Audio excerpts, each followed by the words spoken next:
Kalaupun nanti bisa tambah di artinya ketika nanti tergantung dari masing-masing kandidat ketika menjawabnya itu singkat, padat, lebih banyak penanya seperti itu.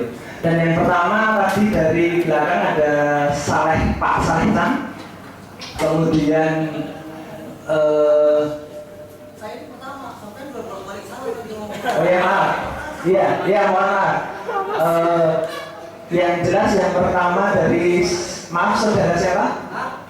Namanya? Saya nggak pakai King, saya Faisal. Oh ya, oke, terima kasih.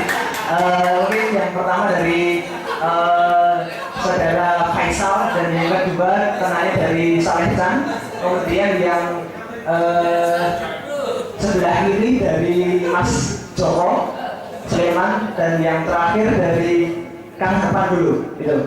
Saya harap satu pertanyaan saja yang nanti mohon ya, saya harap nanti hanya satu pertanyaan saja dari penanya yang nanti segera bisa direspon yang masing-masing kandidat. Demikian, terima kasih. Oke Pak Moderator, gantian kami yang bicara Pak Moderator. Ya. Assalamualaikum warahmatullahi wabarakatuh. Selamat siang menjelang sore Pak Moderator. Berapa kali kepiksud Pak Moderator banyak salah tadi. Kami ngecek ada 4 kata-kata yang salah. Terminologi bahasa Indonesia sudah banyak yang salah. Iya, terima kasih. Saya Faisal dari Pemuda Muhammadiyah Bangka Belitung. Kalau anak ikatan Mahasiswa Muhammadiyah sangat familiar dengan wajah saya. Saya otentik kader ikatan Mahasiswa Muhammadiyah Yogyakarta. Oh iya, terima kasih. Lalu kemudian saya alumni Universitas Muhammadiyah Yogyakarta. Saya pimpinan Kaumi, salah satu pimpinan Kaumi, dan di sebelah kanan saya juga ada kurir saya, ketua Kaumi. Ketua Kaumi beneran ini, tidak benar-benar ketua Kaumi beneran. Lalu kemudian saya ingin bertanya dengan nada serius tapi santai dan tidak normatif. Sebentar dulu, ini biar sedikit dilecehkan. Saya dosen, saya mahasiswa doktoral Universitas Diponegoro. Biar tidak sedikit melecehkan. Nanti dipikir saya ini main-main begitu. Nah iya, masalah itu dibikin tak ada pengurus Pak Busro. Catat baik-baik hari ini gitu ya. Nanti kalau saya meneruskan Pak Busro, saya garis bawahi tadi itu yang mengatakan bahwa tidak ada pengurus Pak Busro. Saya sudah mengklik mendesain diri saya untuk didik nasional. Jangan main-main. Ini Bang Amir tahu ini, karena kita harus masuk PP Pemuda Bang Faisal. Harus masuk PP Pemuda ke depan bantu kita. Nggak mau bantu. Saya mau jadi ketua sekarang aja. Tapi oke lah, semua layak bagi saya. Daniel juga layak, Sarundin juga layak, dan kelima orang yang dipanggil layak. Saya hormat kepada kekanda-kanda saya. Saya satu pertanyaan saya. Saya tidak ingin normatif menjawab. Saya orang hukum yang normatif itu paling saya jenuh. Pertama begini. Nah, ada tiga orang PP tadi itu lebih banyak berkeluh kesah. Mas Aziz, Mas Amiruddin, dan Bang King Faisal.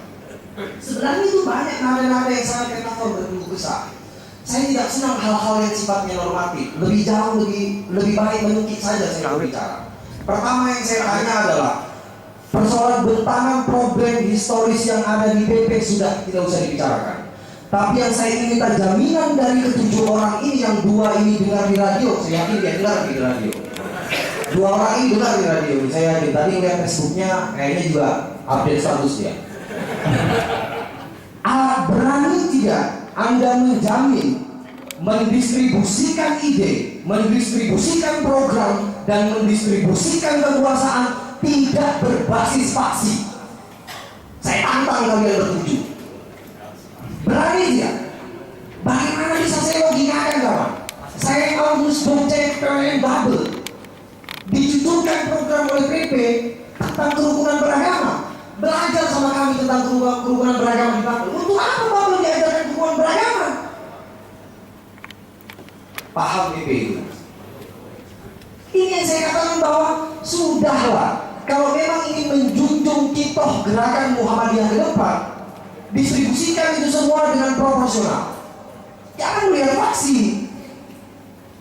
Saya dari Bapak senang memang diwujudkan program begitu, tapi tidak berbasis proporsionalitas. Untuk apa kita perlu buat acara kerukunan beragama sementara kami sangat beragam, sangat pluralitas di sana menjunjung pluralisme. Itu yang pertama.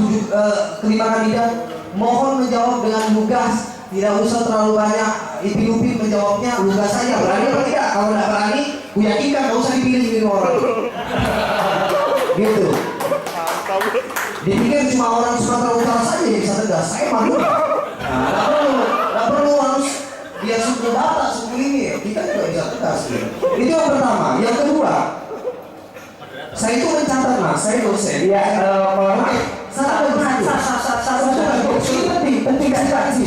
cukup untuk yang lain telah pada salahnya silakan.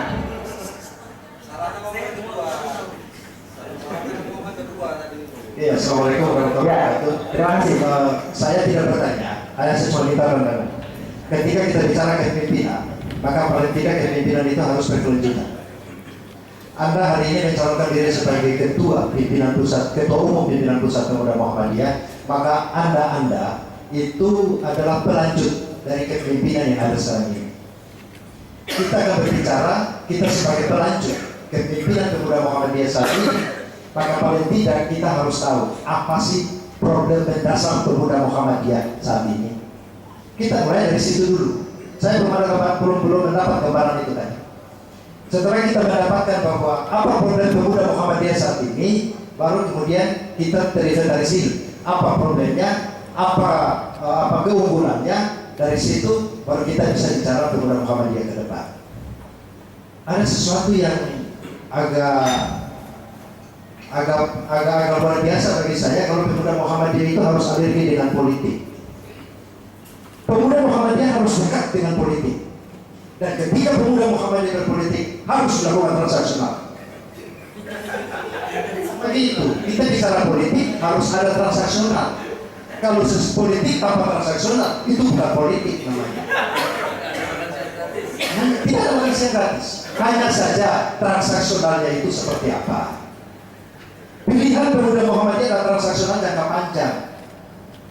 Bagaimana Pemuda Muhammadiyah yang kemarin teman-teman alumni Pemuda Muhammadiyah bergabung dalam relawan Matahari Indonesia apa namanya itu, yang sekarang sudah punya presiden itu, gimana kompensasinya? Kita harus lagi kompensasinya apa? Kompensasi terhadap siapa? Kompensasi terhadap Pemuda Muhammadiyah, kompensasi terhadap Muhammadiyah, kompensasi untuk apa? Kompensasi jangka panjang. Apa yang bisa didapatkan oleh Muhammadiyah dalam kepemimpinan bangsa 5 tahun ke depan?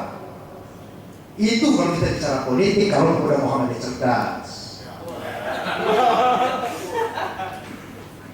Dan ini bukan awam, bukan awam-awam gitu.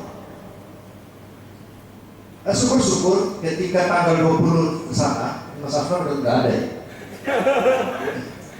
Itu Pemuda Muhammadiyah bisa mendorong. Saya beritahu, kami di Jogja itu punya forum, namanya Forum Eksponen Yogyakarta.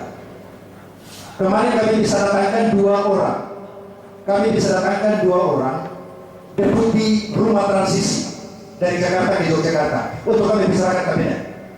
Dan insya Allah sekitar 3-4 orang yang kami dorong itu akan masuk dalam kabinet. Walaupun kami tidak mendukung Jokowi. Artinya bahwa kami menginginkan ada kompensasi untuk masyarakat Yogyakarta. Kader-kader yang dibesarkan di Yogyakarta ini kemudian harus muncul memimpin bangsa ini. Saya berharap teman-teman Pemuda Muhammadiyah ke depan bisa melakukan langkah-langkah politik seperti ini. Ini yang menjadi catatan saya kaitan dengan Pemuda Muhammadiyah. Kemudian krisis kader. Saya agak kurang sepaham dengan panelis maupun dengan para calon-calon ketua umum ini bahwa Muhammadiyah, Pemuda Muhammadiyah ini krisis kader. Kita itu bukan krisis kader. Kita punya kader ini banyak, hanya saja kita akan kenal. Jangan-jangan Abraham Samad itu juga kader Muhammadiyah, cuma kita nggak pernah tahu. Mungkin Bang Amir bisa menjawab itu. Saya kira Abraham Samad itu juga kader Muhammadiyah, cuma kita nggak pernah tahu, bukan hanya Pak Rusno. Banyak bupati, banyak anggota DPR, banyak ketua DPR yang itu alumni Pemuda Muhammadiyah. Saya kaget ketika saya mengikuti kongres HIPMI, ketemu teman-teman dari Riau. Pak saya ini Pemuda Muhammadiyah tahun 2000, saya di BBBN Riau. Loh, terus Anda komunikasi dengan teman-teman Muhammadiyah terputus dengan teman-teman pemuda. Ini menunjukkan bahwa kita itu tidak pernah memperhatikan keberadaan kader-kader kita di luar perserikatan Muhammadiyah. Kita hanya berkutik pada persoalan-persoalan internal Muhammadiyah. Hanya ribut pada persoalan-persoalan siapa yang pimpin amal usaha Muhammadiyah dan sebagainya. Saya punya pikiran, kita keluar sebagai kader Muhammadiyah, kader pemuda Muhammadiyah, harusnya kita keluar. Jangan kita cari hidup di amal usaha Muhammadiyah, tapi kita cari hidup keluar, dan disitulah visi misi Muhammadiyah selalu kita bawa. Pesan kaitan kita selalu berada di mana-mana.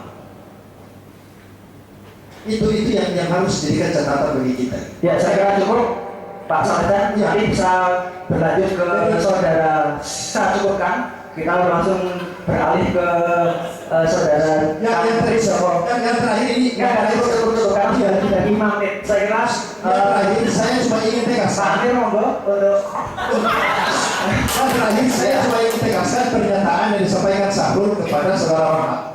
Tadi saudara Sahrul menyatakan bahwa mengambil waktunya Pak Rahmat. Jangan-jangan suaranya Rahmat diambil juga sama Pak Sahrul. ya, terima kasih. Kalau ada kan Sopo, kami berikan kesempatan untuk memberikan pertanyaan-pertanyaan. Hanya satu pertanyaan saja, karena sudah waktu juga sudah melebihi dari waktu yang kita rencanakan.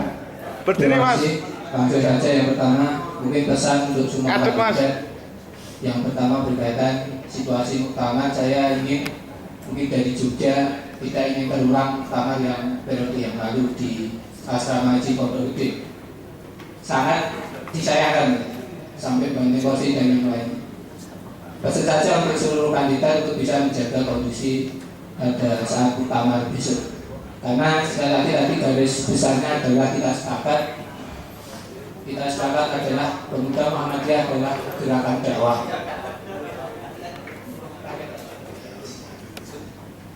Itu yang pertama. Yang kedua, jadi semua sepakat bahwa pemuda Muhammadiyah adalah gerakan dakwah.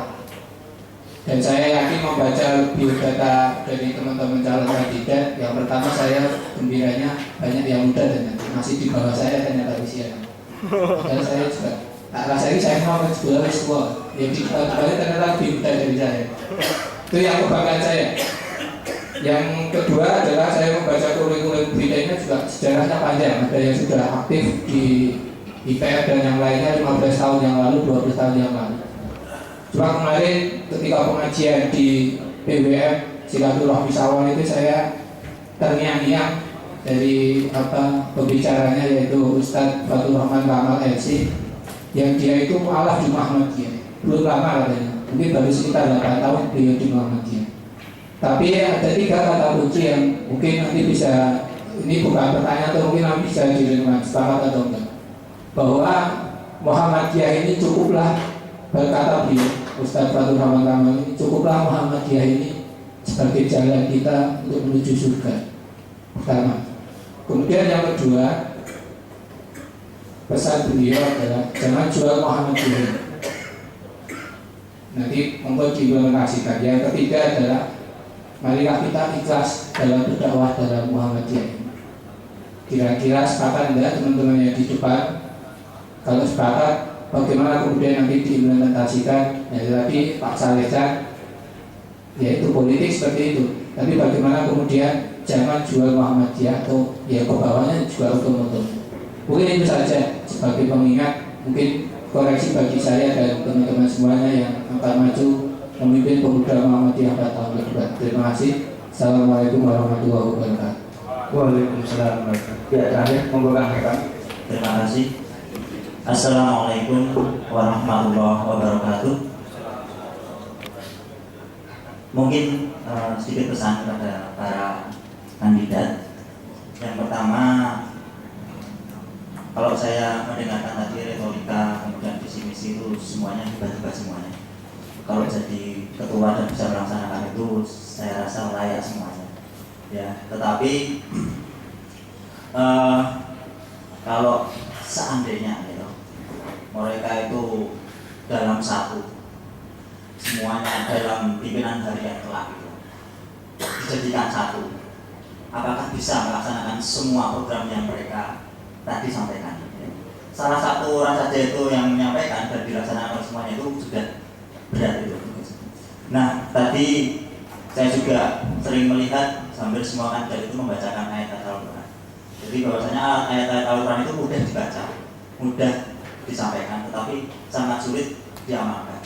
Nah, janganlah kita terlalu sering membaca itu, karena itu akan menjadi, bukan artinya sering membaca untuk ini ya, untuk hal politis, karena itu akan menjadi beban berat Allah yang akan diberikan kepada para kandidat. Karena itu beban pengamalannya yang sangat berat. Nah, satu hal yang ingin saya sampaikan. Yang pertama, kalau seandainya dari 5 yang hadir di sini tidak terpilih menjadi ketua, kira-kira siapa yang menurut Anda itu layak? Ya, kira-kira siapa yang menurut Anda itu layak selain yang tidak terpilih itu Anda? Boleh memilih di antara 6 meskipun ada yang tidak hadir. Kemudian yang terakhir berkaitan dengan sering kita dengar beberapa calon kandidat itu menyampaikan adanya wacana kantor Jogja. Nah, menurut Anda itu seberapa layaknya dan kenapa itu dibutuhkan menurut Anda? Mungkin itu saja. Terima kasih. Assalamualaikum warahmatullahi wabarakatuh. Ya, terima kasih. Ini langsung direspon oleh